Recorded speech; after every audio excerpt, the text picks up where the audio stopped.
O programa de hoje fala sobre as discussões em torno da PEC 37.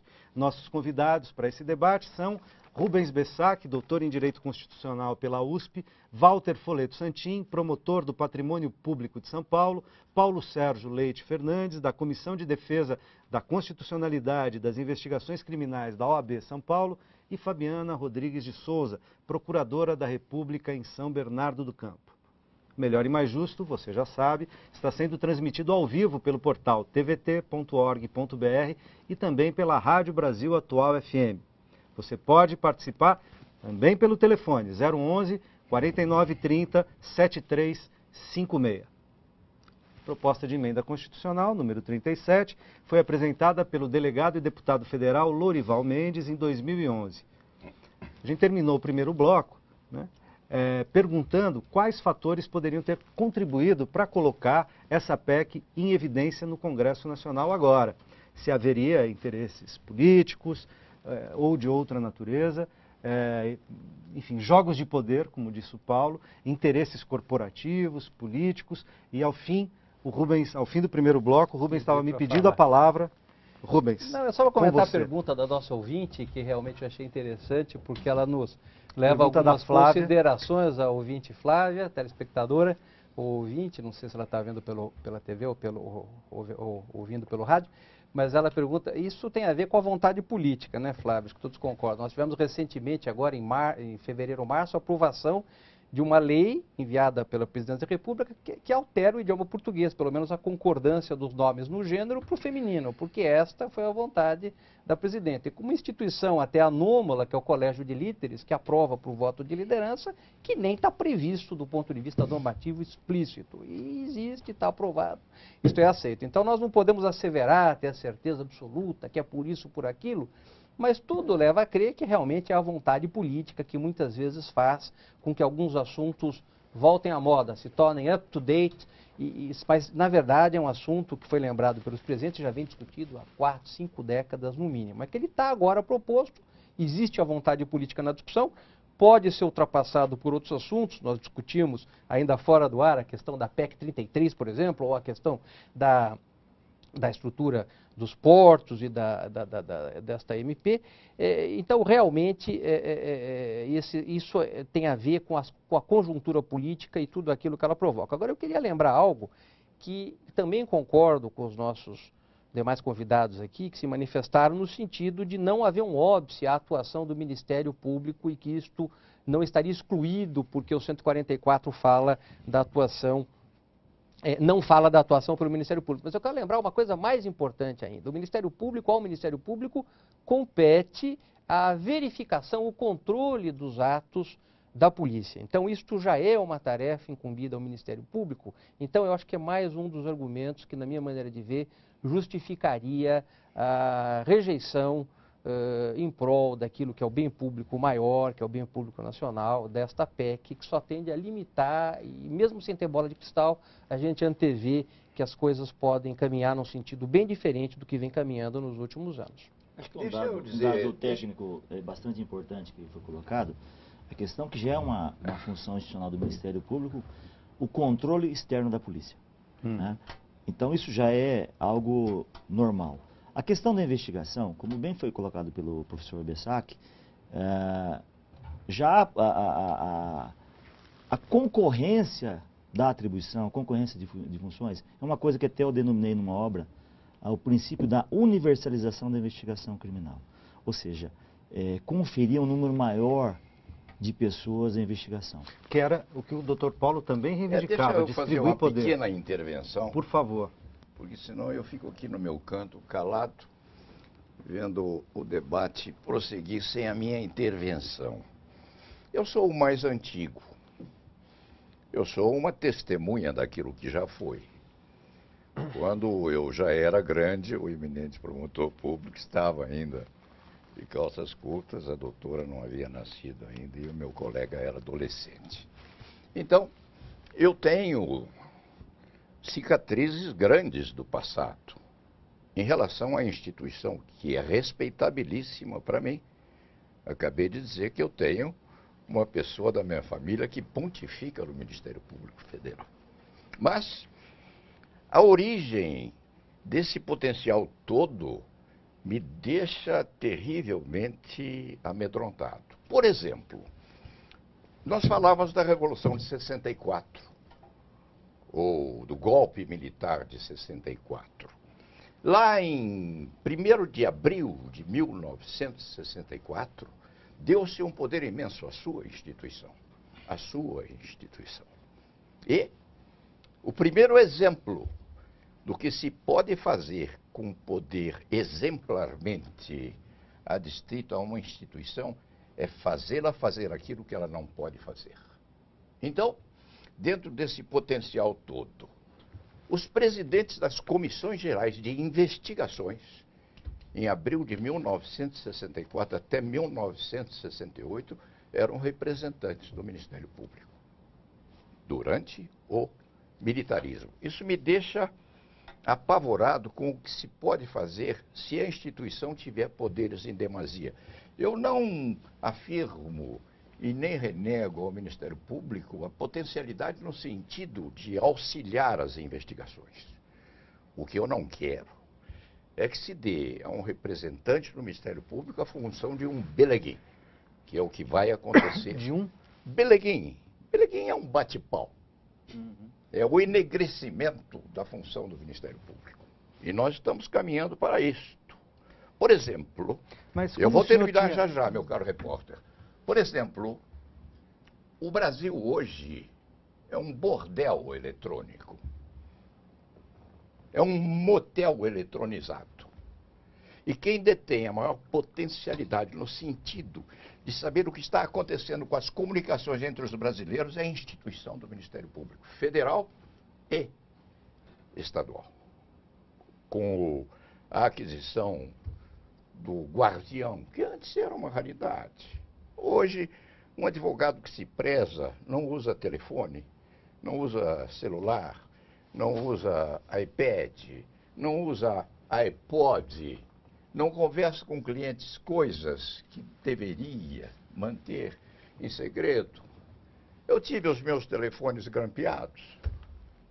E grampeados a pedido de um representante do Ministério Público e decretado a violação do sigilo. Agora, doutor Paulo, eu gostaria de perguntar o seguinte: o senhor tinha dito no primeiro bloco, quero entender, e fazer a palavra rodar também. Isso é poder demais. Então, mas o senhor tinha dito no primeiro bloco isso que é um poder princípio... do juiz, o juiz que está determinando o grampo. Vocês fazem isso sem pedir autorização não, ao mas juiz, aí é Mas crime, isso é distorção. doutor. O senhor desculpa, o senhor está falando uma coisa que não tem nada a ver. Eu me manifestei. Se alguém antes, fazer grampo sem autorização Não, judicial é crime, seja promotor, delegado, guarda noturno, olha, quem quer que Tuto, seja. eu queria lembrar dentro, ao doutor das Paulo coisas. Sérgio que eu acho que ele historia bem e realmente é muito bem lembrado uma atuação, de certa maneira, que não conspira contra o que é o Ministério Público hoje. Mas quero lembrar que o Ministério Público mudou muito. Não que nós não tenhamos tido acertos desde a existência do Ministério Público, mas o Ministério Público, esse movimento começou no Parquet Paulista, hein? Isso é preciso dizer. Uma série de obras sobre isso, está aí, isso é conhecido. Existe uma movimentação de então jovens promotores, hoje já não tão jovens assim, mas de espírito jovem, adequando o Ministério Público para aquilo que a sociedade espera. Então, para além da sua função tradicional, que sempre foi a tutela do interesse criminal, essa verificação, a proteção dos, nós chamamos hoje, hipossuficientes, aquilo que nós chamamos de custos legis, a verificação do primado da lei, mas uma coisa totalmente nova. E nessa mudança que vai dar na lei da ação civil pública, em 85, é que vai se criar o embrião daquilo que na Constituinte, em 87 e 88, vai definir o novo Ministério Público. Então, é o Ministério Público... democracia, claro, é um Ministério Público que até é copiado, é um Ministério Público que gera toda uma admiração. Completando o que o professor está dizendo, acho que um dado muito importante que não está sendo levado em consideração coisa muito importante, será que a polícia investiga todos os crimes? Interrogação. Não. Não, a gente tem 8% de esclarecimento alguns dos crimes anos no Brasil, não é isso? Alguns anos atrás, a número. polícia só investigava, só conseguia esclarecer 2,5% dos casos. Ou seja, nós temos um vácuo de 97%. Ou seja, o que é isso? Ferimento ao princípio da igualdade. Quem que é investigado? Quem que esclarece? Então, o princípio da universalização ele é muito importante por causa disso. Dissemina o poder de investigação a vários órgãos. Mas aí estão, Walter, estamos juntos em várias coisas, né? Porque hoje o Ministério Público também investiga. Os 2,5% investigados estão na conta da polícia, das polícias que investigam e do Ministério Público, que também tem poder de investigação. É uma coisa muito importante, nós investigamos pouquíssimos casos. Só, por exemplo, crimes, aqui na área federal, talvez ela possa dizer melhor, crimes econômicos que, às vezes, as investigações, não tem como dizer diferente, são muito fracas pela polícia. Então, precisa que o Ministério Público faça essa investigação. Então, né, mas eu queria deixar para o terceiro bloco a gente conversar um pouco sobre o que a gente precisa aprimorar no sistema de investigação, para além do debate ou da tensão entre Ministério Público e polícia. Porque eu acho tem espaço para todo mundo, isso que é importante. Tem espaço. E outra coisa, para que serve a investigação? Doutora Fabiana. Apenas e tão, só para completar, apenas e tão somente dar subsídios ao Ministério Público, ao promotor, ao Procurador da República, para ingressar com uma ação penal e ter justa causa para a comprovação do início do processo. Só, basicamente. Porque as provas são repetidas em juízo. Exceto as perícias, todas as demais provas são repetidas em juízo. Muitos países mais modernos, a investigação é muito simples. Se coleta esses dados e já se ingressa em juízo com uma ação penal, onde vai ser debatido aquilo. Então, fazer uma investigação, um inquérito policial, uma coisa muito complexa, muito demorada, muito sem efetividade. Mas a PEC muda isso? Não, ela dá à polícia exclusividade, ou seja, só a polícia vai fazer. Se a polícia não fizer, quem que vai fazer? Fará. Ninguém fará. Eu só gostaria de retomar um ponto que o doutor Paulo abordou, esse receio do abuso do poder, do Ministério Público transbordar esse poder que já não foi existe, conferido. Doutor, todos somos humanos, como o senhor bem colocou no começo, todos cometemos erros, mas a nossa instituição é amplamente fiscalizada, seja internamente e externamente. Temos sim, o juiz é o principal censor da nossa atividade. Quando vocês não querem fazer, ninguém pode obrigar o Ministério Público a fazer. E o Conselho Nacional do Ministério Público também nos fiscaliza. Vocês são senhores absolutos da omissão. O senhor pode estar se equivocando com base num caso concreto. Mas quem é que pode obrigar a Vossa Excelência a fazer quando Vossa Excelência não quer? Mas fazer o quê, doutor? Fazer o quê? A fazer? Mas fazer o quê? Agir. Agir no quê?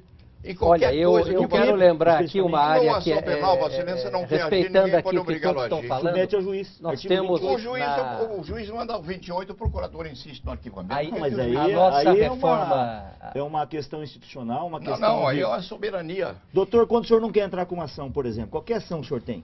Eu posso ser... O senhor não entra com a ação, pronto. Eu posso ser responsabilizado pelo meu cliente, eu vou à ordem. Então, mas se houver exagero, a ordem me pune, se houver abuso... Não, se houver abuso... Não, eu queria manifestar aqui, eu acho uma questão... Está sendo contraditório. Estritamente da minha área de direito constitucional e teoria geral do Estado, que é o seguinte, a reforma do Judiciário em 45, a última reforma, né? Eu também não sou tão novo assim, eu já passei por várias reformas aí, judiciária, administrativas, bancárias, tributárias. A última reforma do Judiciário, que nós estávamos falando de vontade política, demorou 10 anos, 15, até quando teve a vontade ela foi aprovada, né? Ela instituiu dois importantíssimos conselhos, né? Um é o Conselho Nacional de Justiça e o outro é o Conselho Nacional do Ministério Público, que veio naquele condão, não foi exatamente, mas ele precisa ser aprimorado. Eu acho que realmente não falta razão ao Paulo Sérgio, no sentido de que alguns abusos precisariam ser melhor equacionados. Existem até propostas, por exemplo, que eu já vi gente discutindo no meio acadêmico, né? E uma ou outra proposta talvez tenha sido arquivada, talvez não, no sentido de que as atribuições do Conselho Nacional do Ministério Público talvez pudessem ser transferidas para o Conselho Nacional de Justiça, onde haveria uma efetividade maior da correição, inclusive da correição feita ao Ministério Público. Mas, na verdade, eu acho que o Conselho Nacional do Ministério Público funciona, não idealmente, mas funciona. E concordo aí, doutor Paulo Sérgio, que existem excessos, mas existem excessos também na nossa categoria. Eu também sou advogado, ou pelo menos muitos anos advoguei. Existem excessos de advogados, existem excessos dos magistrados. O que eu acho aqui, a sociedade, e aí que eu quero defender o poder de investigação do Ministério Público. Isto tudo, na minha maneira de ver, é um assunto muito trabalhado pelo direito e pela ciência política. Isso tudo está inserido no que se chama de accountability, a prestação de contas. A sociedade merece uma prestação de contas do que se faz em políticas públicas, das eventuais crimes contra os interesses difusos e coletivos. Quer dizer, eu acho que se existem desvios, e posso concordar com o Paulo Sérgio, parece que alguns até já atingiram a ele, mas isso não quer dizer que, na grande maioria das vezes, o acerto está presente. Nós temos a culpabilidade, a punibilidade das pessoas com a sua responsabilização, efetivamente num patamar completamente diferente do que era 20, 25 anos atrás. Mas, ô Bessac, se é um dado empírico.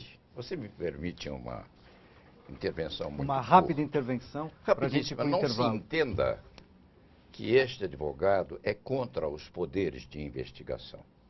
Se entender isto, se estará a entender extremamente mal. O que acontece é que, no atual momento ideológico, político que o Brasil está atravessando, a instituição precisa ter limites. E não tem. Ela os tem, doutor. E não tem. Só tem os limites dentro dela própria. Ninguém pode fiscalizar a sua própria família. Se faz uma investigação, seja por promotor, pelo delegado, habeas corpus, o senhor já deve ter entrado com milhares de habeas corpus, né? Habeas corpus. Há uma contingência. Se entra com uma ação penal com uma base contingência em investigação, muito estreita entre vocês e o Poder Judiciário de hoje. Isso é outro aspecto. O juiz vai rejeitar ou aceitar a denúncia, doutor. Como é que não tem controle, doutor? Eu preciso, Walter e Paulo, eu preciso fazer um intervalo e a gente já volta ao debate.